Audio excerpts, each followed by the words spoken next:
মূল ঘটনাটা শুরু হয়েছে যখন বিভিন্ন আন্তর্জাতিক প্রতিবেদনে বলা হয়েছে বাংলাদেশ চীনের কাছ থেকে প্রায় 20টা চেংদু J-10CE ধরনের আধুনিক যুদ্ধবিমান কিনতে যাচ্ছে। বাংলাদেশ সরকার মূলত চীনের সঙ্গে বেশ কয়েকটি বৈঠক ইতোমধ্যেই শেষ করেছে। এই খবর প্রকাশ হওয়ার পর থেকেই সারা বিশ্বে ব্যাপক আলোচনা শুরু হয়েছে। বিশেষ করে এশিয়ার দেশগুলোর মধ্যে বিষয়টি নিয়ে সবচেয়ে বেশি আলোচনা শুরু হয়েছে। তবে সবথেকে অবাক করা ব্যাপার হলো এই বিষয়টি নিয়ে ভারতের প্রধানমন্ত্রী নরেন্দ্র মোদী বেশ কয়েকটি ব্রিফিং দিয়েছেন এবং তিনি সেখানে বাংলাদেশ ও ভারতের সম্পর্ক নিয়ে বেশ কয়েকটি কথা বলেছেন। বাংলাদেশ চীনের কাছ থেকে এই যুদ্ধবিমান কেনায় তিনি মোটেও ইতিবাচক কোনো কিছু দেখছেন না বলে বিভিন্ন প্রতিবেদনে উল্লেখ করা হয়েছে। এই বিষয়টি নিয়ে এত আলোচনা হওয়ার প্রধান কারণ হলো এই যুদ্ধবিমানের অসাধারণ ক্ষমতা। এটি চীনের নিজস্ব তৈরি একটি মাল্টিরোল ফাইটার জেট। আধুনিক প্রযুক্তির কারণে এটি বিশ্বের অন্যতম শক্তিশালী 4.5 জেনারেশনের যুদ্ধবিমান হিসেবে পরিচিত। চীন সাধারণত এই মডেলের যুদ্ধবিমান খুব বেশি দেশের কাছে বিক্রি করে না।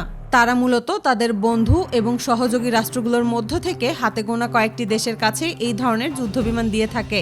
এর আগে পাকিস্তান এই যুদ্ধবিমান সংগ্রহ করেছে এবং এখন বাংলাদেশও এই তালিকায় যুক্ত হতে যাচ্ছে।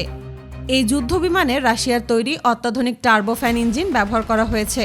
এর থেকেও আশ্চর্যের ব্যাপার হলো এই যুদ্ধবিমানের সর্বোচ্চ গতি ঘন্টায় প্রায় 2400 কিলোমিটার, অর্থাৎ এটি শব্দের গতির প্রায় দ্বিগুণ গতিতে উড়তে পারে। এছাড়াও একবার সম্পূর্ণ জ্বালানি ভরে এটি প্রায় 4000 কিলোমিটার পর্যন্ত যেতে পারে বলে বিভিন্ন প্রতিবেদনে উল্লেখ করা হয়েছে। এটি মূলত একটি মাল্টিরোল ফাইটার জেট, অর্থাৎ এটি আকাশে থাকা অবস্থায় শত্রুর যুদ্ধবিমান আবার মাটিতে থাকা ট্যাঙ্ক, সামরিক ঘাঁটি কিংবা সমুদ্রে থাকা যুদ্ধ জাহাজের উপরও লাগাতার অ্যাটাক চালিয়ে যেতে পারে। এই যুদ্ধবিমানের সবচেয়ে বড় শক্তিগুলোর একটি হলো এর অত্যাধুনিক রাডার ব্যবস্থা। এতে আধুনিক অ্যাসা রাডার ব্যবহার করা হয়েছে। বিভিন্ন প্রতিবেদনে বলা হয়েছে এই রাডারের সাহায্যে একসঙ্গে 20টির বেশি টার্গেট ট্র্যাক করা সম্ভব এবং একই সময় 10টিরও বেশি টার্গেটে অ্যাটাক চালানো সম্ভব। অস্ত্র বহনের দিক থেকেও এই যুদ্ধবিমান বেশ শক্তিশালী। এটি প্রায় 7 টন পর্যন্ত বিভিন্ন ধরনের অস্ত্র বহন করতে পারে। এর মধ্যে রয়েছে air to air missile, air to ground missile, এমনকি অ্যান্টিশিপ মিসাইল পর্যন্ত বহন করতে পারে।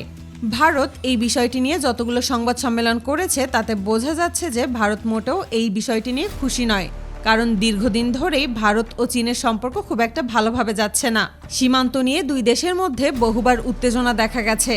তাই বাংলাদেশ ভারতের তেজাস যুদ্ধবিমান না কিনে চীনের কাছ থেকে J-10CE যুদ্ধবিমান কেনায় ভারত কিছুটা অসন্তুষ্ট হয়েছে বলে বিভিন্ন প্রতিবেদনে উল্লেখ করা হয়েছে। ভারতের নিজস্ব তেজাস একটি আধুনিক যুদ্ধবিমান হলেও এটি মূলত 1 ইঞ্জিন বিশিষ্ট হালকা যুদ্ধবিমান। এটি তুলনামূলকভাবে হালকা ধরনের কাজের জন্য ব্যবহার করা হয়। অন্যদিকে চীনের J-10CE যুদ্ধবিমান আকারে বড় এবং ভারী ধরনের কাজের ক্ষেত্রেও ব্যবহার করা হয়।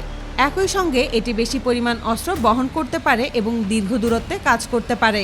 এছাড়াও বাংলাদেশ পাকিস্তানের কাছ থেকে F-17 যুদ্ধবিমান কিনেছে। ইতোমধ্যে তা বাংলাদেশে চলেও এসেছে। এটা দক্ষিণ এশিয়ার সবচেয়ে আলোচিত যুদ্ধবিমানগুলোর মধ্যে একটি। এই যুদ্ধবিমান মূলত পাকিস্তান এবং চায়না যৌথভাবে তৈরি করেছে।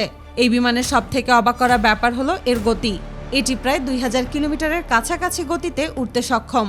তবে সবথেকে অবাক করা ব্যাপার হলো এটি খুব অল্প জায়গায় ঘুরে খুব সহজেই বাঁক নিতে পারে, ফলে শত্রুর আকাশ সীমায় দ্রুত প্রবেশ করে আবার সরে যেতে পারে।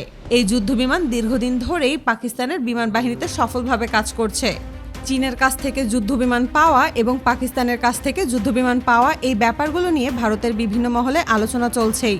কারণ অনেকেই মনে করছেন যদি এই ধরনের অত্যাধুনিক যুদ্ধবিমান বাংলাদেশ বিমান বাহিনীতে যুক্ত হয় তাহলে বাংলাদেশের আকাশ প্রতিরক্ষা ব্যবস্থা আরও অনেক শক্তিশালী হয়ে উঠবে। পাশাপাশি বাংলাদেশ বিমান বাহিনীর সামগ্রিক শক্তিও আগের তুলনায় অনেক বেড়ে যাবে।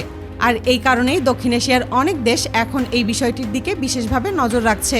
ভবিষ্যতে এই চুক্তি সম্পন্ন হলে দক্ষিণ এশিয়ার সামরিক আবহাওয়াতে বড় পরিবর্তন আসতে যাচ্ছে।